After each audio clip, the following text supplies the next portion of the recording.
Salut à vous. Alors aujourd'hui, ensemble, nous allons voir comment déterminer les réactions aux appuis dans ce type de système. Donc, si vous êtes nouveau sur ma chaîne, je vous invite à liker, à vous abonner et de me lâcher un commentaire, histoire que je puisse avoir vos différentes impressions vis-à-vis de mes différentes vidéos et surtout de celles-ci. Donc, sans plus tarder, nous allons voir comment déterminer les réactions aux appuis dans ce type de système. Donc, la détermination des appuis dans ce type de système commence d'abord par la reproduction d'un schéma mécanique, c'est-à-dire que quoi? Le remplacement des encastrements et des différents appuis par leurs différentes réactions. Alors, vous savez que les encastrements sont constitués de trois appuis, donc pour remplacer l'encastrement par ces différents appuis, il faut remplacer par trois.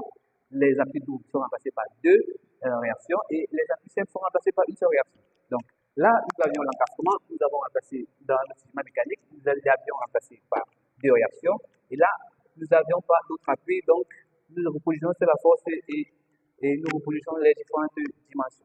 Donc, nous commençons par le PFS, qui est le principe fondamental de la statique. Il stipule que quoi? Il stipule que la somme des forces extérieures suivant les X doit être égale à 0. La somme des forces extérieures suivant l'axe des Y doit être égale à 0. Et la somme des moments suivant Z doit être égale à 0. Donc, cela stipule que quoi? Nous venons dans le schéma mécanique. Nous identifions les forces qui suivent l'axe des X. Et les forces qui suivent l'axe des X, nous constatons qu'il y a RAX. RAX plus 0 est égal à 0. Et là, suivant Y, nous avons RAY moins QL.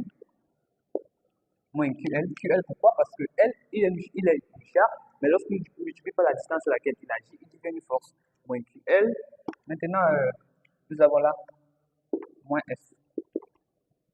Alors, vous allez vous demander pourquoi je mets moins, et là je mets plus, parce que toutes les forces qui montent sont positives et toutes ceux qui descendent sont négatives. Donc, nous passons très rapidement au moment. Donc, nous constatons que, en ce qui concerne le moment, nous allons d'abord écrire MZ, vu que c'est lui qu'on veut déterminer. Maintenant, toutes les forces qui se trouvent à son point d'application seront nulles. Donc, nous aurons là moins RAX, moins 0RAX, pardon. Et là, nous voyons RAY ne va pas dans le même sens que lui, donc nous mettons moins, non, plus ici, pardon, moins 0RAY. Et là, nous passons à notre charge continue.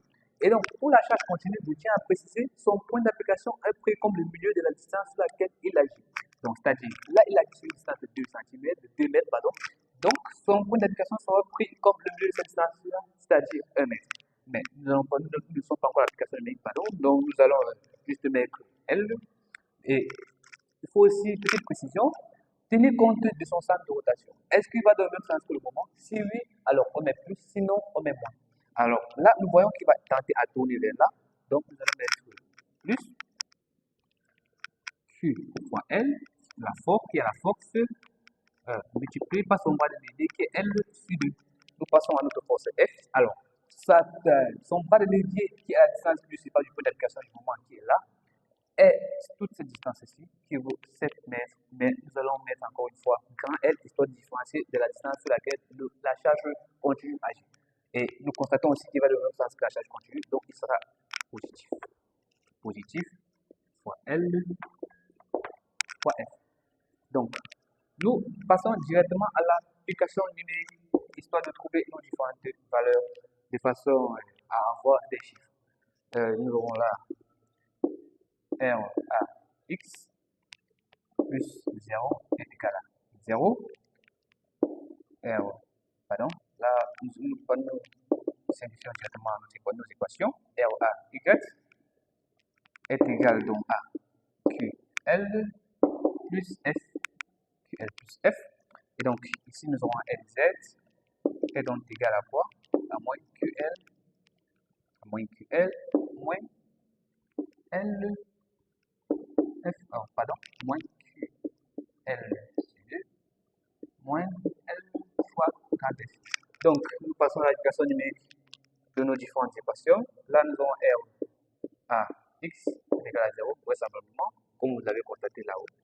Et RAY, alors, RAY, nous avons dit que Q, c'est 5 kN par mètre linéaire, c'est la distance sur laquelle il agit est de 2 mètres, 2, plus F qui est de 5 kN, 5.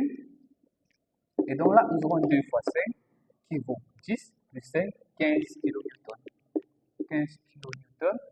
Et là, nous aurons MZ qui vaut quoi? Q, nous avons moins. Q c'est 1 fois 2 fois 2 sur 2 moins 2 plus 5. 2 plus 5, 5 plus 2, pardon, fois F qui est de 5 kN.